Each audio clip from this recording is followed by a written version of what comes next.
Hello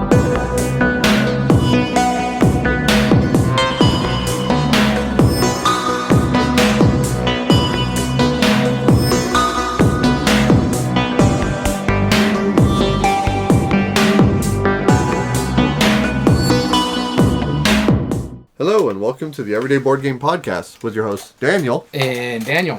Daniel, I'm back. Yeah, it's back physically. Physically back. Yeah, because we recorded last week. We did. And remotely. Yeah. Because of the plague. Exactly, because of the plague. Yeah, the plague entered my house, which, thankfully nobody else got it. It was just my wife, unfortunately, but it didn't hit her too hard. And when we say the plague, it means sickness. Yeah. But, she didn't get too sick. She was mostly over it, and now we're getting back to normal, which is good. Which is always good. Yeah, I missed everything last week, man. I missed recording in physical form. Mm-hmm. I missed game night because you guys were still dealing with everything over there. Yep. And I canceled my own personal game nights, all that stuff. Dom, his brother's in town, so he had to cancel. And I was like, well, so I get no games either. Luckily, I had back-to-back Sundays with my other game group, so I did get some gaming in, so I have something to talk about. You were jonesing. I was jonesing, but man, it was an interesting week, really. For sure. Yeah. Now you're on your spring break. We're doing some bulk records, pulling the curtain back. We're doing some bulk recording because I'm getting ready to go on a trip. I know, right? I know. And I can't believe it's 2 weeks away from my trip to Atlanta. Yeah. So I'm looking forward to that. Wild. We've already bought the tickets for what we're going to be doing, and then we also bought I think it's called the City Pass or something like that. Mm-hmm. It gives you, it's an 8-day pass that you can use within 8 days, and we put it for the Monday we're going to be up there, and then 8 days from that day. Or I think it's a Tuesday, because that's when we're going to do. We're going to try to do the zoo, we're going to try to do the aquarium, the Coca-Cola factory, as well as the College Football Hall of Fame, because the aquarium, the College Football Hall of Fame, and the Coca-Cola factory are all within a block of each other. I bet the Coca-Cola factory will be really interesting. Yeah, it's funny because I was joking with the wife. She's like, "Oh, if you want to go to the College Football Hall of Fame," I'm like, "What? I'd rather go to the Coca-Cola factory because you're going to be bored out of your mind." I would love to go to the College Football Hall of Fame. She'd be bored out of her mind There's only so much we can do. Yes. Yeah, let's be real.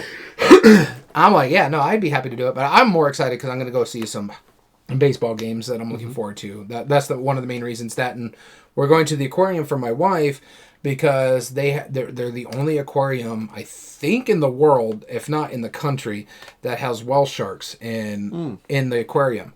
And they used to have 3, now they're down to 1. So we were going to go, I believe, to Seattle instead. Oh, wow. But because when the second one passed away, I think like in December and stuff like that, we decided, no, we're going to Atlanta this year, just in case to see the whale shark. Yeah. So that's why we're going to Atlanta. Atlanta is not something I've been to Atlanta. I've been to a lot of the places in the South. I really wanted to go back to Seattle. The other choice was Boston. And you know me as a history nut. Those are the two cities I wanted to hit. But she really wants to hit this aquarium. It's supposed to be like the best aquarium in the nation or in the world. So she's been to the top 3. Or this will be her going to the top 3 aquariums in the country. Yeah. Because you've been to the one in the Monterey Bay. We went to the one while we were in Chicago, the Shed Aquarium. Yep. And this is the other one that everybody talks about. And the San Diego, the zoo is top notch. Yeah. The aquarium I don't know about the aquarium. I know the top 3 that is on everybody's list that are the big 3, especially in the country, but I think in the world too, is, and I think the other one that usually hits that list is the one in, I think it's Sydney or Melbourne. It's one of the Australian cities. But that's another big one. But Monterey Bay, which is in, I believe, the San Francisco area, the Bay Area, is real big. The Shed Aquarium in Chicago, which is an amazing aquarium. And then this one, the one in Atlanta, I forget what it's called, but it's the Atlanta Aquarium that does numbers because they have like a lot of fish and stuff that you don't normally see in aquariums, like a whale shark. So we're looking forward to that trip. So that's why we're doing a lot of the bulk recording here at the end of the month. Luckily for you, you're on spring break, so we have that time. Yeah, and and here's the funny thing is, I travel so often that you don't travel as often, but you're more traveled than a lot of people in our friend group, right? Yeah. And what's funny is that since I travel so often, my coworkers are like, "Oh, spring break's coming up. So where are you going this spring break?" They just assume now. I'm like, I might go to El Paso. Yeah. Maybe. Yeah, and so like that's the furthest trip I've planned. I'm actually not planning on trips. So yeah, we'll see. Maybe I'll end up in Tucson. Here's the thing about like my trips compared to your trips. A lot of my trips are like big trips to certain things. Like we've gone to Alaska, we've gone to Chicago, we've gone to we're going to Atlanta. We're going to do a cruise in June that sends us down to the Yucatan Peninsula, where I'm going to get to go to Mayan ruins. So that's exciting. Sweet. Yeah. So we're doing that. And a lot of times we spend in Florida. Yeah. Oh my God, way too much Disney trips. I am Disney out. Yeah. Unfortunately. Unless you're a sponsor. Disney, if you're listening. We like Lorcana a lot. Yeah. So, but and Animated was a good one. Disney Villainous is great. Yeah. Sure. But let's put it this way in context. Before 2021, I'd been to Disneyland one time when I was 5 years old. Yeah. Since 2021, I've been to Disney World 3 times and Disneyland once. And I'm going on a Disney cruise this year. Yep. It's like I've done a lot Disney. Yeah. Hence why I'm like so excited that she's like, oh, let's do this. And maybe we'll go to Seattle next year. I'm like, I'm happy with doing I like exploring cities, like big cities like Seattle. When we went to Dallas, I enjoyed exploring Dallas while we were there for a Board Game Geek Con. Especially going to like the hockey games and stuff like that. Going to a sports thing, that's my thing, is going to sports stuff. I may or may not be going to Portland sometime later this year. I don't know yet. It's just that my wife is going to be working up in Portland for about 3 weeks in a row.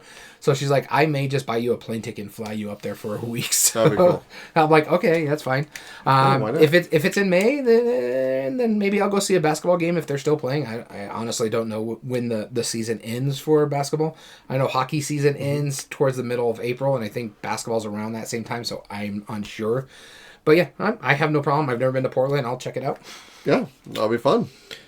Cool. But we have an interesting episode for everybody today as we got sidetracked on our little shenanigans here. This is going to be a fun one. We have a board game brainstorm for the game that was made in, I believe, the 60s? Yeah. Bazaar from Sid Sackson. Yeah, originally designed by Sid Sackson, published by the 3M company in Minneapolis. Series, Yep, as part of the Bookshelf series, which, if that sounds vaguely familiar, they're not a board game publisher anymore, but they used to be. They now make just tape and office supplies. And I was gonna say. But back in the day, they were really well known for their printing and materials and stuff. So they thought they would get into board games. So for about a decade or so, they were printing just board games. Or not just board games, like they were printing board games and among other stuff. And since they weren't like one of the big known companies, like, at the time Avalon Hill was getting bigger, but really like Parker Brothers and Milton Bradley and all those, they had to make their splash somehow, and they found a splash in this designer Sid Sackson, who designed a number of their games. Acquire I was going to say Acquire was the other one they did for them, right? Yeah, and they actually did a few others. I think Mr. President was his as well, and a few other different, like he made Sleuth originally for the 3M G.A.M.E.R series, which is like a small little box. That by far is probably one of my favorite hidden gem Sid Sackson games. Yes. Oh yeah. Yeah, it's a good deduction game. I just got a new one that was a G.A.M.E.X and a G.A.M.E.T, and I think it's Sid Sackson as well. So we'll have to play that. Another thing about Bazaar is you can find copies of it still currently in print. I think the most recent one that I could find it's called Samarkand Bazaar, and it's printed by Eagle Griffin, and it's called that because it's 2 games in that one box. You can play Samarkand in it as well as Bazaar, and I believe, if I remember correctly, Samarkand is kind of a twist on Bazaar. Not really. It's kind of like... It's in a way, but like you're actually moving amongst a board and you're trading goods in between that board, and so kind of like how you do it is depicted on where you move. It's really kind of weird. I used to own it. It was a really strange game, but not one of Sid Sackson's best. But Bazaar, I think, is easily top like 3 or 4. Yeah, it's up there. I think Can't Stop is my number 1. Yeah. I think Sleuth is my number 2. Yeah. I really do like Sleuth a lot. Bazaar is like 3 or 4. Yeah. Acquire is towards the bottom for me. I'm just not a huge fan of that one, but a lot of his stuff I've really enjoyed, and this is why we do Board Game Brainstorm, is to bring some of these older games. Yeah, we've been doing a lot of like 10-year episodes and stuff like that. We have another 10-year-old one coming up next month, which we'll get into. But in this case, this works for the 10-year because it's kind of a hidden treasure game that we think should got more love. Yeah, absolutely. And it for next month. But I also like that because we also use this for another reason. If you like any of the games on this list, then you may like Bazaar. If you like Bazaar, then you might like these games that we give on our list. And that's what we're using next month's for as well. Yeah. But you can still find Bazaar in public. I actually have an older version of it. I think the 90s version? Yeah, like maybe the early 2000 one, something like that. Yeah, it's an older version that you found for me at a thrift store, no less. Yep. So yeah, I mean, and I knew you wanted it, and see, I have the original 3M version of it, and I'll talk about that in a minute. Let's actually describe what Bazaar is and how it plays. But before we do that, Daniel, what are you doing outside of gaming? I kind of mentioned it at the top of the list. I'm going to be going on a trip here soon to go watch some baseball games. That's really a lot what I've been doing, is watching the spring trainings active right now, so I'm keeping an eye on all the players and stuff like that. But the big thing that I've been really just doing a lot of is watching what people consider kind of like the World Cup of baseball. It's called the World Baseball Classic. That has been playing right now. They have group play just like you do in the World Cup. You have international teams. In fact, there was 4 locations for the group play. 2 were in the United States and 1 United States territory. And the other one was in Asia, in Japan, in the Tokyo Dome, which was by far my favorite group play because I just love watching the Japanese fans, and a lot of the Asian fans were over there, Chinese Taipei or Taiwan. Their fans were over there. Who else was over there? Korea's fans were over there. Australian fans were over there. It was a fun experience. A lot of the players on these teams are players that have a descendants. I think one of the rules is they have to have a parent or a grandparent that has ties to the country that they're playing for. So it is kind of like what they do in the Olympics and stuff like that. There has to be a tie to the country where you can be playing for specific countries. Which makes sense, right? Japan is a lot of great Japanese players. Several of them are here in the U.S. They were heavy favorites to win back-to-back World Baseball Classics because they won the one in 2023. Korea was another big one. That was fun. Chinese Taipei was a fantastic team, but there's been some surprise teams too.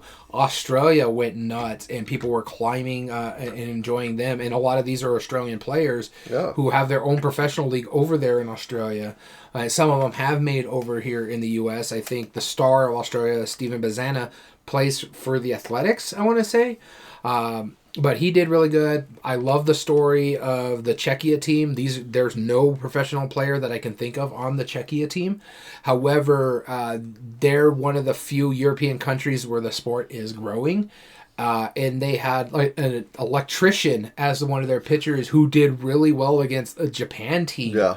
And he went 4 innings shutout against one of the juggernauts of the league. The other pool play was in Puerto Rico, so it's always fun seeing the games there. The Dominican Republic was the leader of the pool in Miami. The other one was in Houston. So I love the pool play. USA got upset by Italy in the group play, so they didn't even win their group. Italy won the group, of which they beat America, they beat Mexico, they beat, I forget who the other team was in that group play, but they won all 3. They went undefeated, winning the group play. They are actually, as of recording today, going to be playing against Venezuela, who was another shocker for the right to face the U.S. in the finals. The U.S. last night won a good game against the other heavy favorite, the Dominican Republic. This was a great team who was blowing everybody out. I think they ruled like 3 or 4 teams throughout the entire tournament. Wow. They outscored their opponents, I think it was like 60-something to like 5. And they ended up losing 2-1 yesterday to the USA. So that was a good game. I'm looking forward to tonight's game. I'm recording it for whenever we're done with our bulk recording. I'm going to watch that as well. Final is tomorrow, which will be Tuesday. For everybody out there, I really love baseball. The World Baseball Classic has just been enamoring me. It's just, I love the international play. The crowds are really getting into it, especially in Japan, to the point where in one of the group plays, Chinese Taipei upset Korea, ended up winning the game in extra innings, and the players were crying on the field because it meant their hopes were still alive to move out. They didn't, because Korea ended up destroying Australia in the next game and was the second team, because 2 teams out of the group go on. Yeah. So that was going on. It led to some good classics, like U.S. and Mexico had a fantastic game against the U.S., Canada and the U.S. went at it in the quarterfinals. The U.S. and Dominican went great. The biggest upset of the whole tournament, the heavy favorite Japan, ends up losing to Venezuela. And for the first time since the inception of the World Baseball Classic, Japan hasn't even made it to the semifinal. The game started in 2006, and Japan has been the winner of 2 or 3 different World Baseball Classics. So yeah, it is an interesting concept. I love what's going on here. There's been some great games. So baseball has been just driving me, as you can see, my hats and stuff like that. It's been fun. It actually gives me hope during the spring training aspect of games, because I don't really watch a lot of spring training. I keep an eye on the players because this is just for them warming up for the season. Right. But for me, the game is so beautiful when it comes to the baseball World Baseball Classic. Yeah. No, that makes sense.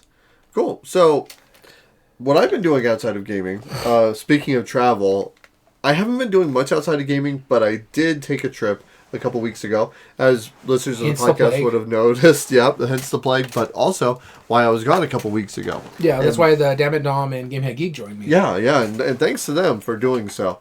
So we went on a trip to Denver, which is going to be the 4th time I've been there. Something like that. 3rd or 4th. And this time... I love Denver. Yeah, Denver's super cool. I really enjoy it. We went there specifically because my daughter is in cheer competition, and she went on there. And so we went to go see her competition. Now, the thing is, with the Denver competition, it is at the Gaylord Resort, which is this massive hotel. And that's where they host it. And there was actually like there was one room that they didn't use for the cheer competition, but it was like policemen boxing to fight cancer and raise funds for that. Yeah. So they gave policemen to fight. I was like, that's cool. I gotta appreciate that. I almost considered going there, but during the trip, there was 2 places I went that I told my wife very specifically, I want to go to these 2 spots because they're gaming stores. I'll talk a little bit very briefly about them, but outside gaming, sir. I know, that's all. I'll talk very briefly about it because some of them did have outside gaming stuff. And so one of the things that we did is we went there for the food because we're all about food, right? Yeah. And so... and Denver has some really good food spots. It does, yeah. And the one restaurant that really stood out, that I know we went to one restaurant that was good, but the one that stood out to us, that we specifically went to as like the big one. Well, on the way up there, we stopped at the Mactory in Colorado Springs, which, oh my god, that is hands down my favorite gourmet mac and cheese place. If you're in Colorado Springs, the Mactory. I'm very familiar with it. My wife loves that place. So good. Oh my goodness, is that place has been there. And it's just like connected to like a liquor store and like a gas station. Like it's like not even, like you wouldn't know it if you didn't look for it. And every time I've been there, it's just been just phenomenal, top tier food. In fact, I think I'm hitting it later this year. We're supposed to go up there for Christmas. Oh yeah, please, go show them love, because they're awesome. But then when we were in Denver, the one restaurant that really piqued our interest, I don't remember the name of it, but it was a Korean barbecue. It was like south of downtown. And it was a very clearly a Korean area. It was like the international area because there was Korean, and then there was the Hispanic neighborhoods and stuff like that. I'm very familiar with what you're talking about. Yeah, and this place was just kind of like a small little place, but it did something that I haven't seen in Korean barbecue before, which was really cool. It was an all-you-can-eat Korean barbecue. You order the food, order all those, but the sides that they did was in a separate little walk-in area, and all the sides were available for you to just self-serve as they do. But then on the inside of that, they had those ramen machines, and they had racks of pre-made ramen. I was like, I'm not paying $40 to get ramen. That's ridiculous. But I will get ramen because I'm paying $40 for real food. Yeah. And I was like, I might as well try one of these, and then make my own pre-made ramen machine. You make your ramen and you put your Korean barbecue in said ramen, chicken. Exactly. Yeah. And so it was probably my new favorite Korean barbecue place, just because of like the combination of that. The food was fantastic. The environment was really good. My wife liked it. At one point, I thought she was looking over at me like all lovingly, and I realized like she was looking over my shoulder. I was like, "What is that?" I look over. There's a big TV of BTS behind me. I'm like, "Oh, come on now," like here's the thing, Yeah, it's funny. I think the wife and I are going to go to a Korean barbecue here pretty soon. I think there's a new one in town that we want to go check out. I'll give you some heads up on some warnings about it. Okay. Yeah. But we want to check it out. I also want to hit it for the hot pot, but we'll wait till like later in the year when it's colder. Yep. Now that it's stupid degrees right now. Yep. But we want to try it out. The wife has never had Korean barbecue before. We've done Japanese and stuff like that. Another place I like to hit when we're up in Denver is what is it called? I got the other Brazilian. Rodizio's is the Brazilian steakhouse that we hit every time. Especially because they have these limeade cream or like limeade cream sodas or something like that. It's not even like a soda itself. It's just like a limeade of sorts, but it's like creamy. A dirty soda, kind of? Kind of like that, but it's not carbonated. That's the thing. Oh, good. And they have it in a zero sugar aspect of it, too. So it is delicious. My wife loves them. I enjoy the mess out of them, too. So, yeah, that's why we go. That's why we don't really hit the Korean barbecues and stuff like that, because every time we're in Denver... I will get the name for that place, because I was really impressed with it. Because we always end up going to Rodizio's. That's our big meal that we always hit while we're up there. That makes sense. But then while I was there, though, the two other places I went to... Well, I went to Black and Red, which always a shout out. And that's not even fantastic. In Denver. That's in Arvada. It's in Arvada, yeah. But the other place, I got to give a shout out to this place. Yeah, it's a board game store, but like it's got everything else. Yeah, you were telling me about it. Yeah, it's called the Wizard's Chest. I went there because I knew there was board games, but I was like, okay, and like a lot of other like influencers talk about it. They're like, oh, it has like costumes and stuff. I'm like, okay, cool. So whatever, I don't care about the costumes part of it necessarily, but I'll go downstairs and check out the board game part of it. Yeah. It's a 2-floor. It's pretty much downtown. 2-story. The entry that you go into looks like this like medieval Merlin's castle kind of thing, right? Yeah. It's very over the top, very well decorated. And that's the top of the 2 floors. The lower one is in the basement area. And when I entered it, I looked to my right, and I immediately see a counter full of magic supplies. I'm like, hold on, because I was a magician for many years.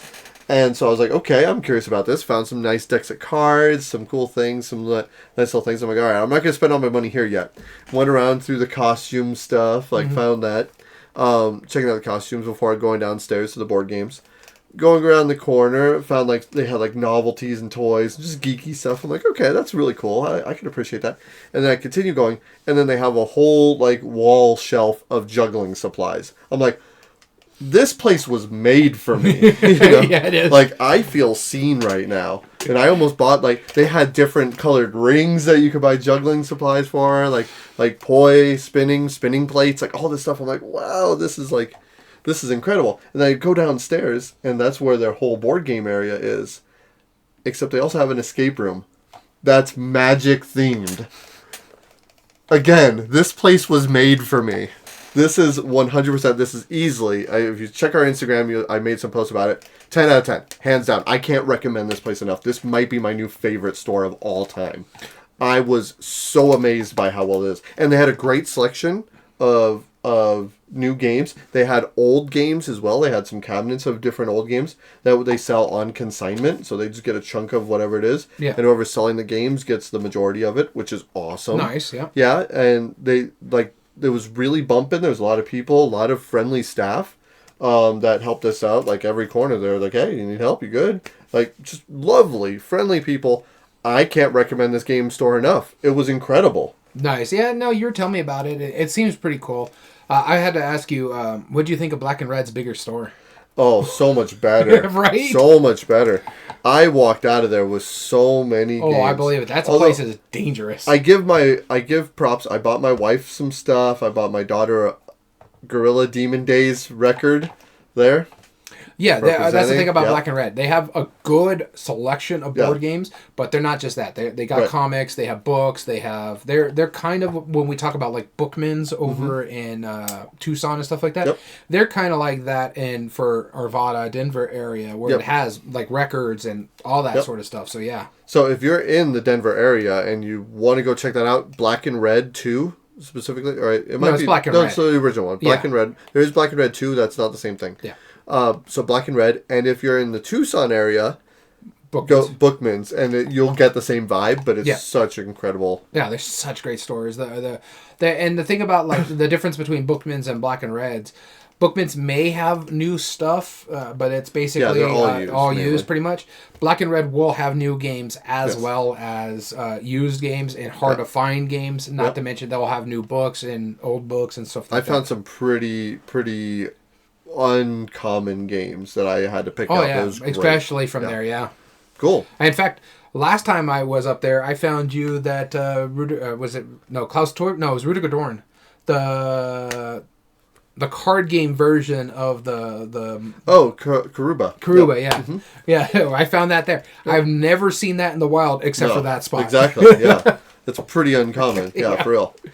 All right, so let's get into today's episode. We're doing a brainstorm for Bazaar, a Sid Sackson classic. And so what I put for just a little thing about what Bazaar is for people to understand, it is a classic efficiency exchange game where you're turning in certain resources to get better resources to trade in those resources, and the resources is just color things, and you're trying to turn them in with the least amount possible because you'll get more points depending on how much stuff you have left over. That's right. If you have, say you can hold 10 items, if you have, and you turn in something for 5 cards and you have 5 items or less, you're going to be really tanking your point total on there.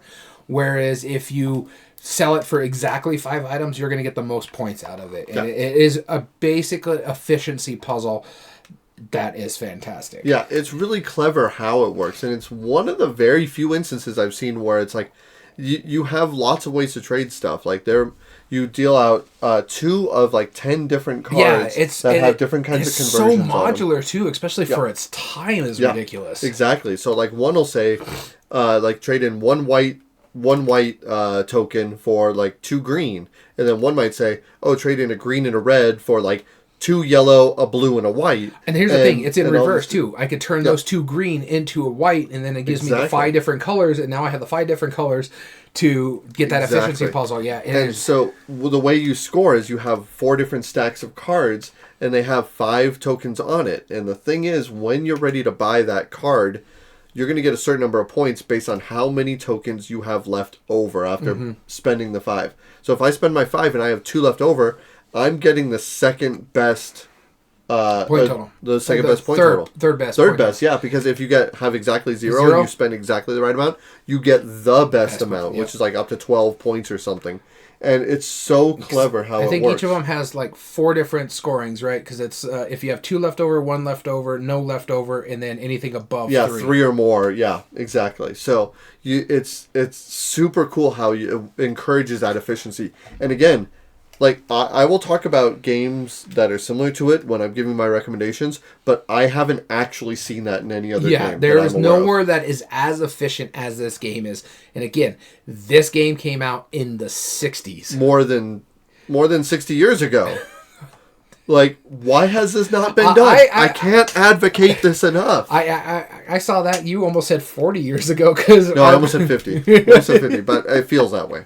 Yeah. All right, so are we ready to give some recommendations based on these games? Let's do this. Yeah. Cool. We'll start off with the G and our gamer criteria. And the G breaks down to 3 parts. So would you mind pulling up the script so I can read off the top? First off, we like to describe this kind of like as if it's like the theming, but it's not technically the game theming. It's just how engaged in the game you are. So our gamer criteria starts with the G for gamer. That's game immersion. Is the game fun to lose? The player interaction that the players have, and the memorable moments. Now, in this game, what I do doesn't technically affect you at all until I buy one of those cards.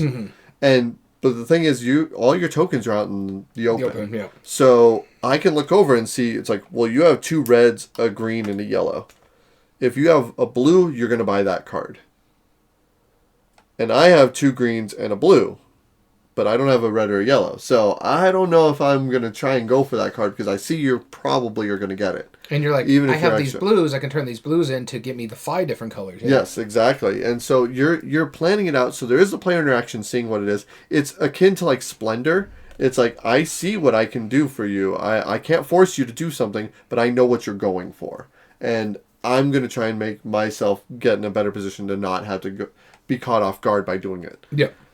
That's about the only player interaction it is. But that memorable moment, there is something so gratifying about, getting that point where you're like, okay, well, I've seen this pattern. I can trade a red for 2 greens. I can trade 2 greens for 3 yellows and a red. I can trade the red again for 2 greens, and now I have what I need, right? And you're starting to see these patterns because these cards are dealt out at random. It's so fun to work out that logic puzzle to try and get tokens as efficiently as possible. So with that being said, I was like, I want a game that gives you that feel of like you are in a market, like a bazaar, and you're actually like trading different things. You're bartering, but with the game itself. Like, I'm not bartering with you. I'm just bartering with the system that's in place. And I want to be as efficient as possible and hopefully more efficient than my opponents. So I picked Splendor for this one. And that's because there is 5 different gems in Splendor. And even though you're building a little bit of an engine, that helps you mitigate the conversion rates. Because then you're trying to get the engine of the tokens you want, the cards. In which case, those will give you free tokens later on. And then using those resources instead of converting stuff to get to that point. So Splendor is my pick for game immersion. Yeah, I'm not going to disagree with that one. I get what you're trying to say. Mm-hmm. But hear me out. My game immersion kind of hits a lot of those things. But again, we've talked about it. Bazaar hits in a certain way that I have not seen it since in any of the other games we played. The game that I picked for my game immersion, it has a really good theme on it as well. So there is thematic to aspect of it. But it does have that efficiency where you're trying to get the right stuff over there. And there is a little luck in it, just like there is in Bazaar, because there is one die in there that tells you what resources that you're going to get. And you have 1 out of the 6 faces that can give you whatever color you want. Sure. And then you're like, okay, I really need this die to be blue. So I need 2 out of the 6 dice faces to hit, and I get a red. Oh, that's not going to help me because there's no way I can get what I need out of this. Yep. You get that a little bit in this specific game because it has that little bit of luck. It has that efficiency to a certain extent, and this is distilled from Paverson Games and Dave Beck because you're trying to be as efficient as possible with the ingredients that you get, whether it's the liquid, the water, the alcohol, the sugars, the fruits, and stuff like that, because you're trying to make your specific thing, but you still have a capability like, hey, I can still get points even if I just make grain alcohol. And there's stuff out there for that aspect of it. And so that's why I picked this one, because it's a lot longer than Bazaar, but it gives a little bit of theme to it. It has that little luckiness based on that push your luck aspect. It's like, oh, this came out or this came out. Oh, that's going to suck, but I still get something for nothing, and I'm still getting something out of it. Oh, I got the blue. I needed a red. I can actually turn this blue to give me 2 greens and this, and I can turn that green to get me 3 reds. Okay, now I'm good now. It has that efficiency puzzle aspect, whereas in Distilled, you're like, okay, I can still get something for nothing, and then I get to start collecting better resources. Now I have some money to buy some better stuff. Now I'm going to use my special card to put in here and hopefully get my special ability drink or special drink of choice, whether if I'm the Americans and I'm making a certain type of whiskey. Mm-hmm. So my pick for this one is Distilled. Cool. All right. I'm not going to criticize it. But I get why that's the hear me out. Right? Yeah, that's my main very different hear me game, out. Right? Yeah. But I get that. Sure. All right, now the next one, the A in our gamer criteria, is for art and production. And when we're talking about that, we're talking about the art, the pieces and components, and the graphic design. Depending on which version you get is going to be different. The one I have is not as beautiful as some of the newer ones or some of the older ones. It is basically a 90s mass market style looking game. It has some good stuff to it. It's not ugly per se. It has the glass gems. Yeah, it has the glass gems. Yeah. So depending on which version you're getting out there, it's going to be different. This is a game that was was, again, made in the 60s, so it has different iterations. The more recent one, is, like I said, is the Samarkand Bazaar, which is enough components for 2 games. It's just wooden cubes, which is fine. The game that I picked on this one, and makes me a little bit happy because this is a game I enjoy, I love. I finally showed this to you as well. Has that efficiency puzzle in this aspect of it, and it is right up there with, other than wooden components per se, this is just cardboard and cards, but it works for what I needed to do. This is Veil of Eternity. The efficiency for this one is all about how to manipulate your, I think they're called stones in the game. Sure. Be like, because you could only hold 4 of them, unless you have a card that says you could hold more. You can only hold 4 of them. Well, I don't want these 4 ones. And I can't make change, so I got to figure out how I can get these 4 ones to be something useful for me, or get a card over here, and now these 4 ones are worth 2s to me, and so I could spend 2 of these to pay for a card out on front of my table. I love the component quality on this one for just cardboard and cards. Mm-hmm. The stones are nice and thick. They're not going to wear down too bad like some games, like some of the other versions of Bazaars where some of those stuff will wear down. Sure. It's got great components. The art in this game is fantastic. I love the little tongue-in-cheek, like all the different mythologies that tie into this one. You have a little Greek, you have a little Norse mythology, you have some Asian mythology and stuff like that. It all kind of fits in here. It's a game designed by Eric Hong and Renegade and Mandu. Mandu is the main publisher. Renegade's the one that brought it over here in the States. Mm-hmm. I just really do enjoy this game a lot, and it's funny because back-to-back months, I've actually got to say Veil of Eternity twice for recommendations because it fits both of the games that we're talking about in this one. And so for me, Art Production, Veil of Eternity. So the original one that I have from the 3M Bookshelf Company, or 3M Manufacturing, whatever it was, their version had, kind of cheap cards. They were only printed like on one side, and it was a card stock.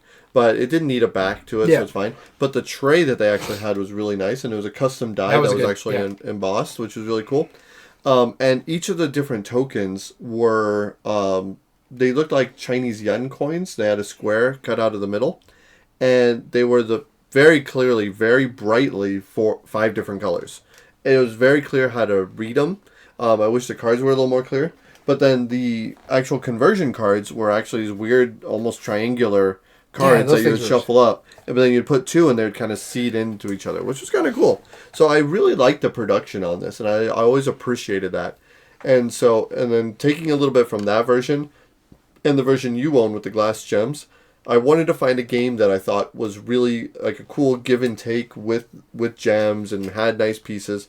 So I went with Spirits of the Wild for this one. Oh, yeah. Yeah, and that's the 2-player game where you're drawing gems out of a bag and you're putting them into a bowl, which is a cool little bowl that comes with the game, which did not need to be. It's a beautiful component, but it could just be set aside or whatever, right? But you put them in this bowl, and that means that those are available for other people to take. So you're taking an action that will either be draw a couple and take one, or take a couple, or do whatever, and you're trying to fill out these sets on your player boards.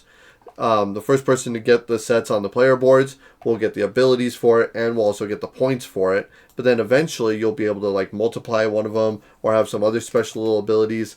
And it's basically like a 2-player action selection, but with set collection. It's really kind of a clever little game. They've just recently remade it, which I haven't played the remake one, but the original one had really beautiful gems in it. And I think the new one is an even upgraded version of that. So Spirits of the Wild is my choice for art and production. Yeah, no, I've never played this one, but I know what you're talking about. It is a 2-player, so... Yeah, that would be it. Right. So, but I think you might actually dig it. Like, if there's a digital version online, I think you would probably like it just fine. Yeah, and again, it's not that I hate 2 players, it's just they don't get played in this household. Right, that's what I'm saying. I think if there was a digital version, you might enjoy it. Well, I do from own a couple. It's from Mattel, no less. Exactly, I was going to say. Yeah, that's the crazy part. So, all right, on to our M for Meaningful Choice. And this will be me. Mm-hmm. Meaningful Choice, we're talking about the impact on other players' strategy, the depth of strategy, tactics, or skill, or do arbitrary choices or AP make a negative impact on the game. And the thing about Bazaar is it is very impactful on other players. If you're both working on the same card and I end up finishing it before you, doesn't necessarily mean that you're out of the game per se, or at least in the running for another card. You just got to hope the card that I take off comes up what you need. And the other thing too is if we're in a race for one of the last cards over there, because the way this game works, there's 4 stacks or 5 stacks? 4 stacks. 4 stacks of the cards. If 2 of those stacks get emptied, then that's it. Game over. There's no playing the rest of the round or anything like that. Just the game ends. And if I take that last card before you can get it, then I hurt you in that aspect of it. Yep. And the game that I picked for Meaningful Choice does that as well.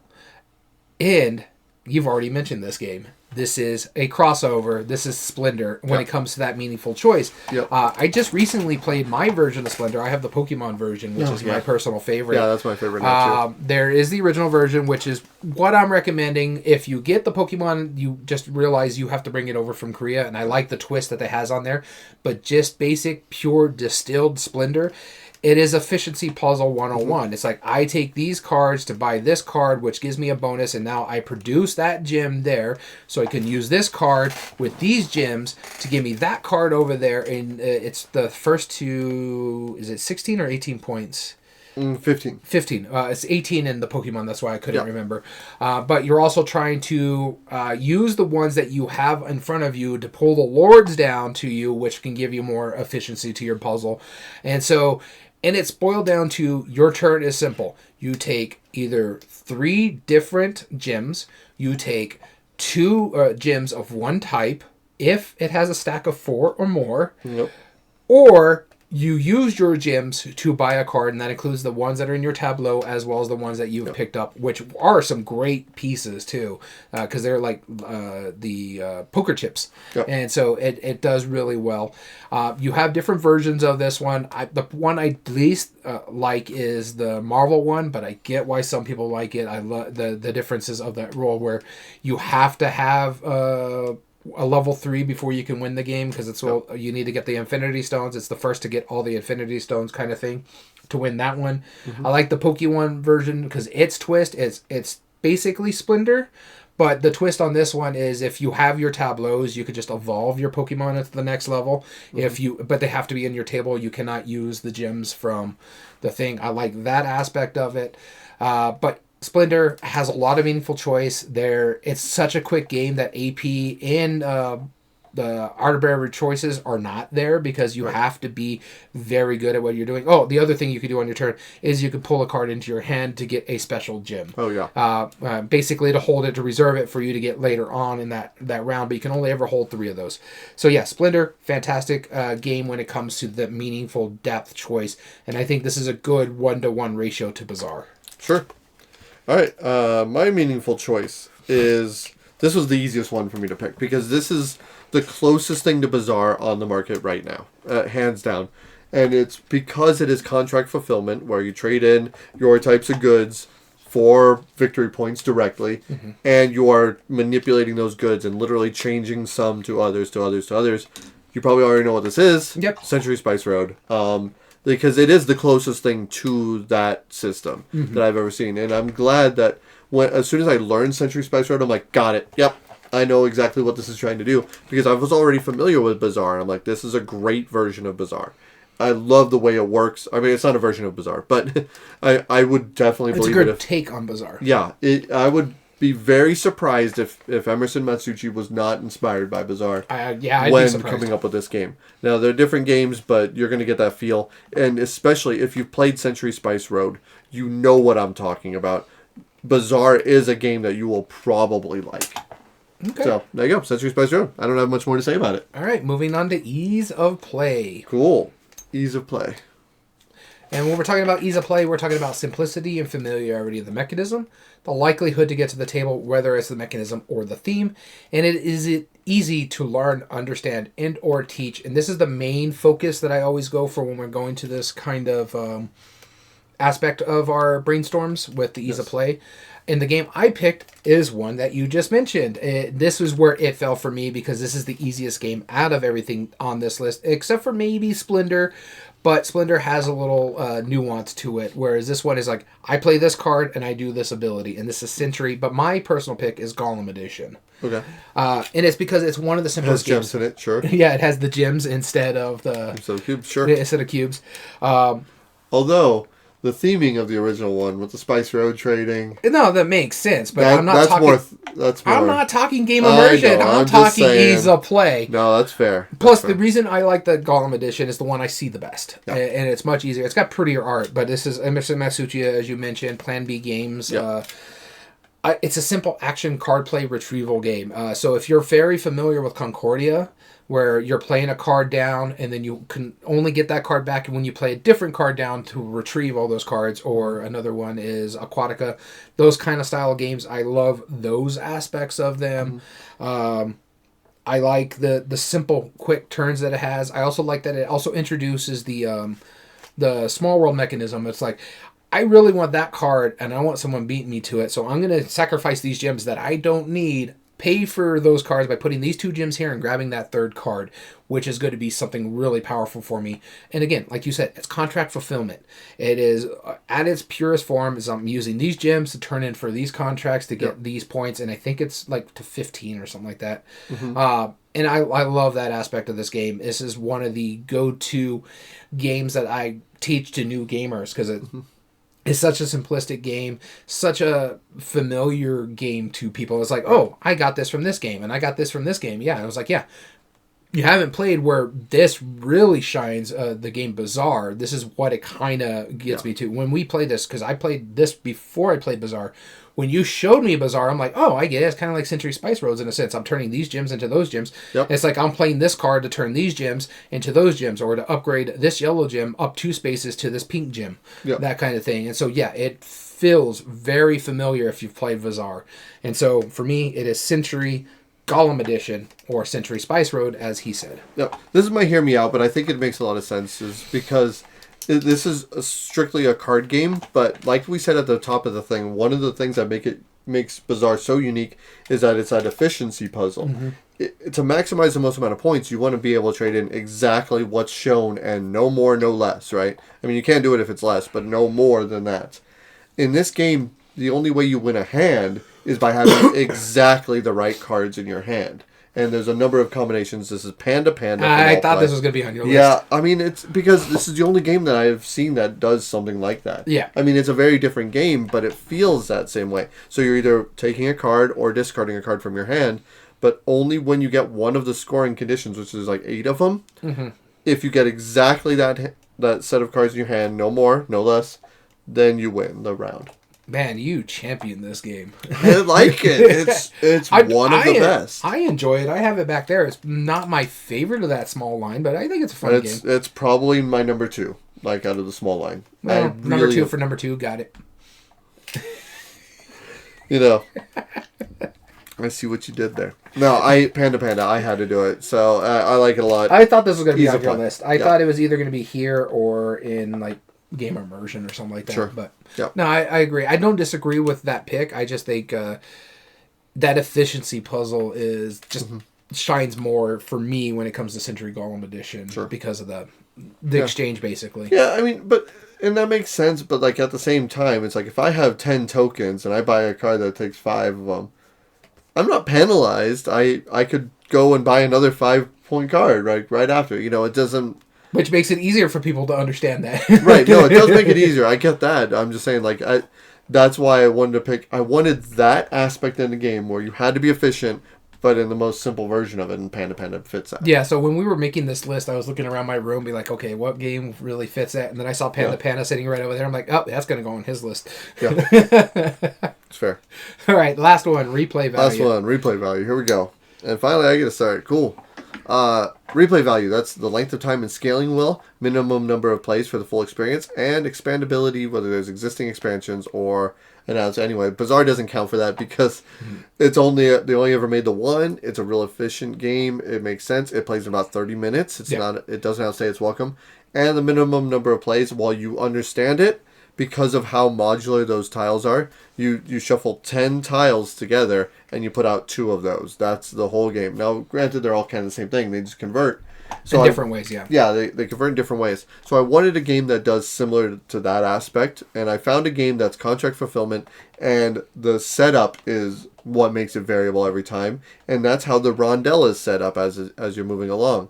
And this rondelle is found in Finca by Pandasaurus Games, and also kind of an older game that was reprinted recently. That stays on the market. I totally forgot about this game. It's buried under that. Yep. As soon as I saw it, I'm like, oh, yep, that's the one, right? Because you're getting all of these different kinds of fruits. You're trying to get the most of them. You're trying to get them quick so you can get them in before other people do it. But you're also running around that rondelle trying to be efficient with it. And so I like it a lot. And one of the reasons why you want to be efficient is that it doesn't penalize you for buying a contract and having more than enough tokens. That's fine. But if, for some reason, the last token is taken away, there is this massive reset where everyone takes all of those tokens and puts it right back in the market. And, oh man, what a wild idea, right? You know, it's like, oh, I take my last orange. Wait, was that the last one in the pile? Yep. All right, everyone put back your oranges because now we all got to continue from there. It's brutal, and that's such a fun mechanism. So I think like that same feeling, you would, since it's variable setup, since you have those dynamic moments, I felt like replay value made sense for Finca. All right, and my replay value is my other Hear Me Out on this list. I'm starting with a Hear Me Out and ending with a Hear Me Out. All right, I'll hear you out. This one, I put it on here because Gloomhaven. No. There is 2 expansions to this game, so it hits the expandability part of it. Actually, there's 3 expansions now. Oh, okay. There is collecting of there and turning in resources to trigger certain abilities and stuff like that. And you're collecting cards, sort of, locations. And this is Abyss from Bruno Cathala and Bombex and Pandasaurus. Hey, I got a Pandasaurus on here, too.